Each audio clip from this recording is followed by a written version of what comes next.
My name's George, and if this is your first time here, let me give you a quick rundown. This channel exists because I spent years just repeating what I'd been taught about spirituality, until one day I stopped and thought, hold on, none of this actually makes sense the way they told me. From that point on, I started pulling thread after thread, ancient texts, neuroscience, traditions that nobody ever puts in the same conversation. And man, what came out the other side was nothing like what I expected. And today I want to show you one of those discoveries. In 1945, a goat herder in Egypt stumbled onto a clay jar buried near Nag Hammadi. Inside it, texts over 1,600 years old that the early church tried to destroy. And you know what those texts said? That salvation doesn't come from the outside, that the kingdom of God is literally inside you, word for word. If that idea was so dangerous, they had to burn the books, bury the manuscripts, and go after anyone who taught it. Maybe it holds more power than any sermon you've ever heard on a Sunday morning. And that's exactly what's behind the 144,000 chosen ones in Revelation. That number everyone thinks is a name list, like some VIP line to get into heaven. But when you look closely, take your time, and stop repeating what you were told, the whole picture changes completely. Revelation chapter 7 verses 4 through 8. It says right there, 144,000 sealed from the tribes of Israel. And for centuries the reading was just that. It's 144,000 people, hard number, gate locked for everyone else. Like God held a raffle, and only the ones who pulled the right ticket get in. But then you stop for 2 seconds and look at the rest of the book. The entire book of Revelation is built in layers of symbols. A lamb with 7 eyes isn't some deformed animal. A city coming down from the sky isn't divine urban planning. The book speaks in images, so why would this one part suddenly be taken literally? Do the math with me. 12 is the number that shows up every time the Bible wants to say, complete. 12 tribes, 12 apostles, 12 gates of the New Jerusalem. Now 12 times 12 is 144. And in the Hebrew tradition, 1,000 doesn't mean 1,000 units. It's a way of saying without limit, overflowing. So 144,000 isn't a head count. It's a poetic way of saying the whole thing, everyone, nobody left out. And here's a point that almost nobody touches. This whole reading of only a small group gets saved didn't come out of nowhere. It's convenient. If you convince someone that salvation depends on an outside authority, on a seal, on an approval, on a leader saying you're in, that person stays stuck. Obedient. Doesn't ask questions. And the people in charge like that. Elaine Pagels, a researcher at Princeton, who won the National Book Award, spent her entire career studying those ancient texts found at Nag Hammadi. And what she showed pretty clearly is this. The versions of Christianity that survived weren't the most truthful ones. They were the most useful to the people in power. The ones that said, you don't need anyone between you and God, the path is inside you. Those got burned. They called it heresy and made them disappear. Have you ever stopped to think about why every ancient culture, without exception, mapped out invisible pathways inside the human body? Peoples who never met each other, who lived in completely different parts of the planet, separated by thousands of years.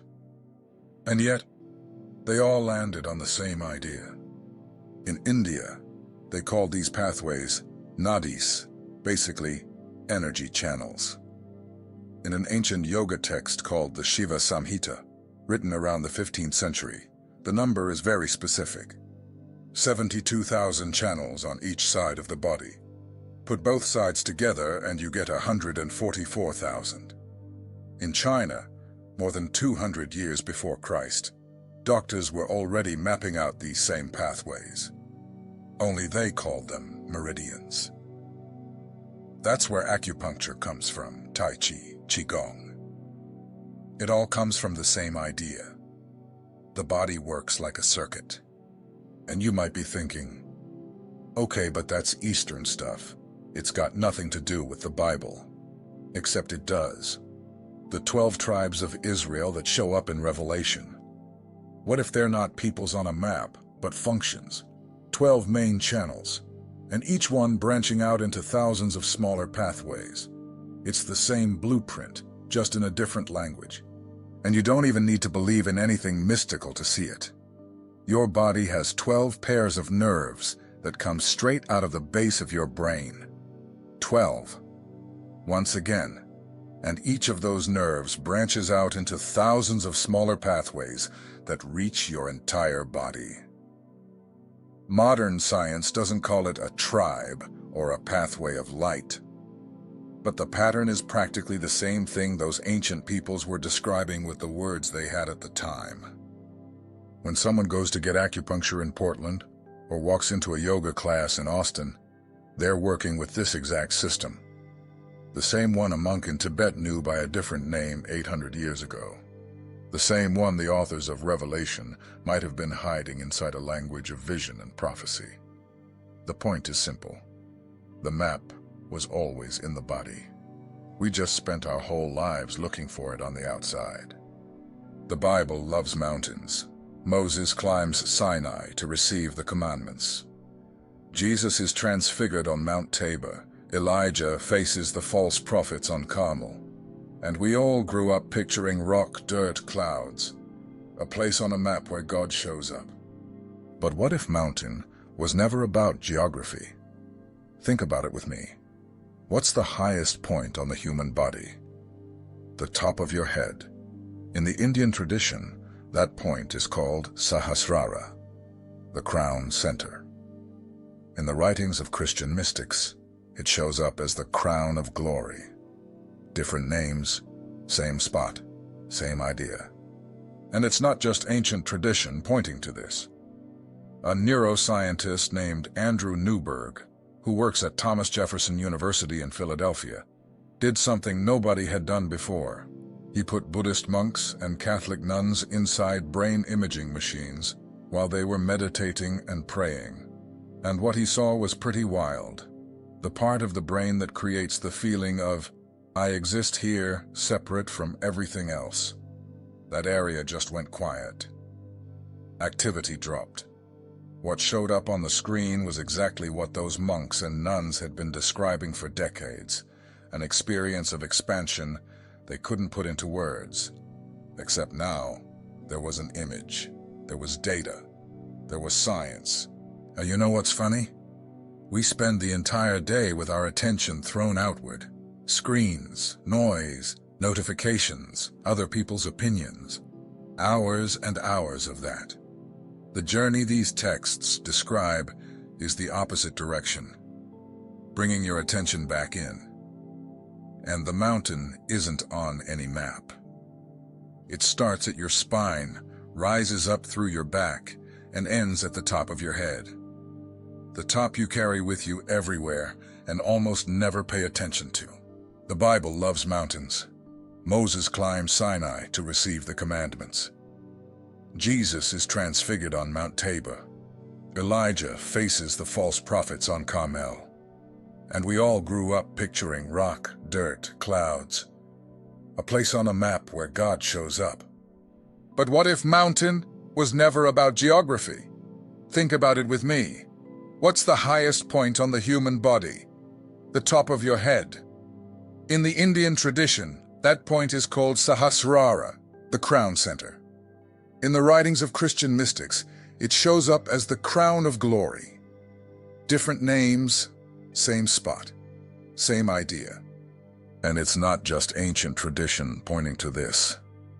A neuroscientist named Andrew Newberg, who works at Thomas Jefferson University in Philadelphia, did something nobody had done before. He put Buddhist monks and Catholic nuns inside brain imaging machines while they were meditating and praying. And what he saw was pretty wild. The part of the brain that creates the feeling of, I exist here, separate from everything else. That area just went quiet. Activity dropped. What showed up on the screen was exactly what those monks and nuns had been describing for decades, an experience of expansion they couldn't put into words. Except now, there was an image, there was data, there was science. And you know what's funny? We spend the entire day with our attention thrown outward. Screens, noise, notifications, other people's opinions, hours and hours of that. The journey these texts describe is the opposite direction, bringing your attention back in. And the mountain isn't on any map. It starts at your spine, rises up through your back, and ends at the top of your head. The top you carry with you everywhere and almost never pay attention to. Now pay attention to a detail that almost nobody catches. The word Christ is not a last name. It comes from the Greek Christos, which means the anointed one. In other words, the one who was covered in oil. That's it. Christ literally means the guy who received the oil. And in the tradition of Israel, pouring oil on someone's head was the act that consecrated kings, priests, and prophets. It wasn't decoration, it was activation. Now look at the human body. At the base of your spine there's a bone called the sacrum. In Latin, os sacrum, sacred bone. That name comes from the Romans, who translated it straight from the Greek hieron osteon. And here's the interesting part. Nobody knows for sure why that bone got that name. Some theories say it was the part of the animal offered in sacrifice. Others say the ancients believed the soul resided there. The fact is, sacrum and sacred come from the same root. And that bone sits right at the base of your spine, where the fluid that bathes your entire central nervous system rises from. That fluid, cerebrospinal fluid if you want the technical term, circulates between the brain and the spinal cord. It protects, nourishes, and keeps the whole system running. Some ancient traditions associate this fluid with the sacred oil that the texts describe rising up the spine to the top of the head. It's not scientific consensus, obviously, but it's a pretty hard connection to ignore when you line up the names, the locations, and the symbols. And what messes up this system? The same things any doctor would tell you to avoid. Constant stress, bad sleep, food that doesn't actually nourish you, living on autopilot without ever stopping. Your body reacts to all of that, and when it's overloaded, nothing works right. Not the physical stuff, not what the ancients would have called the spiritual stuff. That's why every spiritual tradition in the world basically recommends the same things: fasting, silence, meditation, conscious breathing.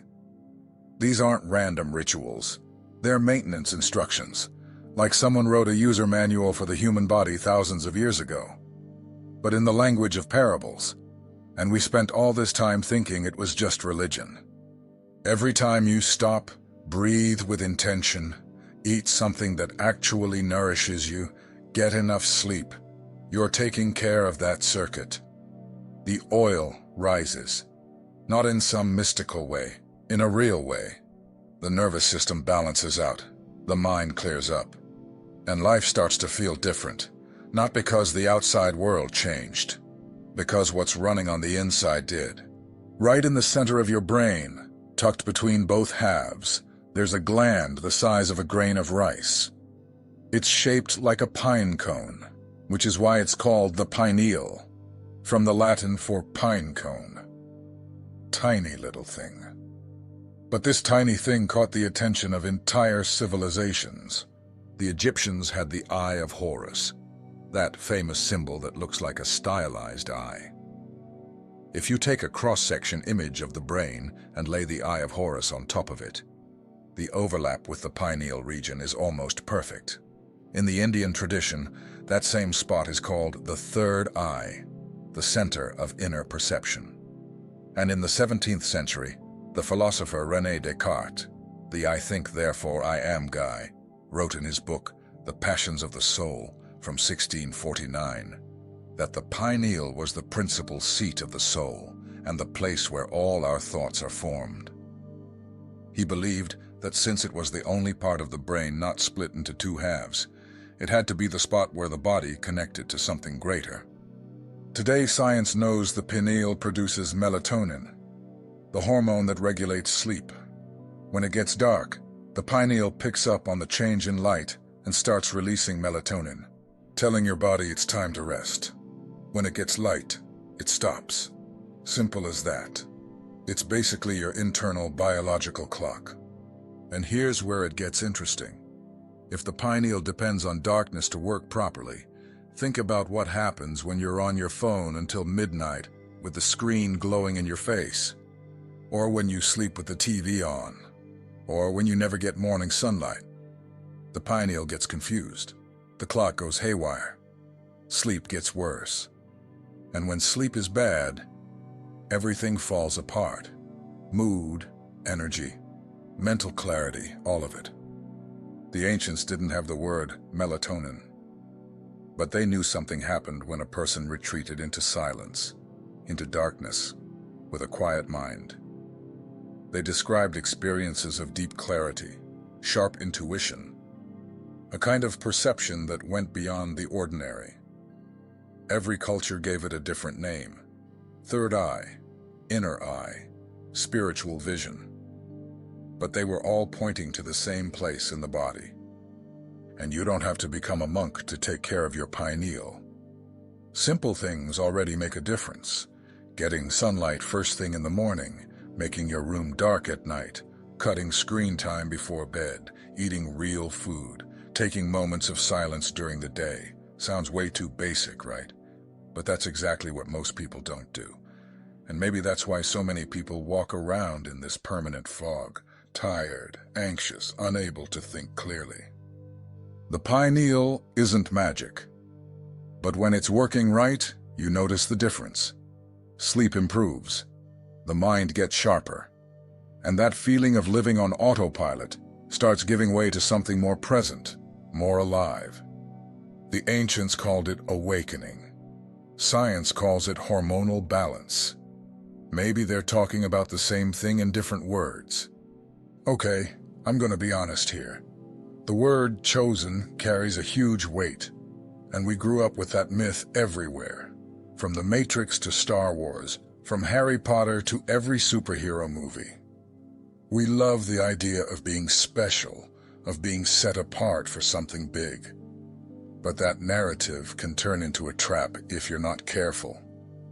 Thing is, in real life, it's way different. There's no soundtrack. There's insomnia. There's that phase where you start questioning things you always accepted, and everyone around you looks at you weird. There's the friendship that dies because you changed and the other person doesn't get it. There's that Sunday afternoon where you feel completely out of place at a lunch table with your own family. And nobody warns you about that beforehand. Nobody tells you that waking up hurts, that the process of stepping off autopilot comes with grief. The grief of who you used to be, of the certainties that used to comfort you, of the distractions that used to work. Suddenly, what everyone else thinks is normal just feels like noise to you. And then the doubt hits. Maybe I'm the problem. There's this emptiness that feels real. There's this emptiness that feels wrong. But it's just the space that opens up when you remove what was never really yours. Now, there's a trap here I gotta talk about, because a lot of people who start waking up slip right into this one. It's the spiritual ego. You know that person who meditated 3 times and already thinks they're above everyone? Who eats organic and judges anyone who orders pizza? Who talks about frequency and vibration, but can't have an honest conversation with their own dad? That's not awakening. That's just swapping one mask for another. The real chosen one, if we can even use that word, doesn't feel superior. They feel responsible. Responsible for what they do with their own energy, for what they plant in the conversations they have, for the quiet example they set without needing to post a story about it. And the hardest part? Nobody's gonna hand you a diploma that says awakened. There's no certificate. There's no private group you get into and receive a badge. The only sign you're on the path is that life out there is still chaotic. But inside you, there's a calm that wasn't there before. A clarity that holds up even when everything's shaking. Look, I know this video is long. And if you're still here, it wasn't out of politeness. It's because something hooked you. Maybe it was the body as temple part. Maybe the pineal stuff. Or maybe none of that specifically. But this weird feeling that someone is finally saying something you'd already thought on your own in the shower, driving, or lying awake at 2 in the morning, unable to sleep. That feeling has a name. It's recognition. And the only thing I'm asking is, don't throw it away when you close this video. Write down a word. Look up a name that came up here. Sit in silence for 5 minutes tomorrow. Do something with what you felt. Because information that doesn't turn into action is just another video in the queue. So let's put together everything we covered here. Because when you look at it from above, the pieces fit in a way that gives you chills. The 144,000 were never a list of names. They're a symbol of totality, the complete network of pathways your body already carries. The 12 tribes are the 12 main channels. The sacred mountain is the top of your head. The oil is the fluid that sustains your nervous system. And the pineal is the gland that, when it's healthy, gives you a clarity you can't explain to someone who's never felt it. All of this is already inside you, right now, while you're watching this video. You don't need a middleman. You don't need permission. You don't need to wait for some special moment. What you need is a decision. To take care of your body, your mind, your energy, and to do it every single day with no audience. Because there are no shortcuts here. There's quiet repetition. There's the choice to sit in silence when the entire world is pulling you toward distraction. There's eating better not because it's trendy, but because you understood that your body is the only tool you've got to live this out. The philosopher Alan Watts used to say the menu is not the meal, and he was right. I can talk about this for hours, and I do because I love this stuff. But nothing replaces you closing your eyes tomorrow morning for 10 minutes. No phone, no music, just you and the silence. And paying attention to what shows up. Now, if this video stirred something in you, a chill, a sentence that kept echoing, a memory that came back out of nowhere, tell me in the comments. Write down which part hit you the hardest. I read every single one. And a lot of the time, the best conversations on this channel happen right down there, between you guys. And if you know someone who's on this same wavelength, someone who'd relate to what they heard here, share this video with them. It costs nothing, and it might be exactly what they needed to hear today. And one last thing. This channel has no sponsors, no company behind it. It's just me, a microphone, and a whole lot of research. If you want to help keep this going, any kind of support makes a difference. Could be a comment, a share, a subscribe, or if you feel like going further, there's a spot in the description for anyone who wants to support more directly. But the most important thing is this. Every comment, every share, helps the algorithm show this video to more people who are looking for the same answers. That's how we grow here, together. My name's George. Take care of your body. It's the only temple you're guaranteed to have. And I'll see you in the next one.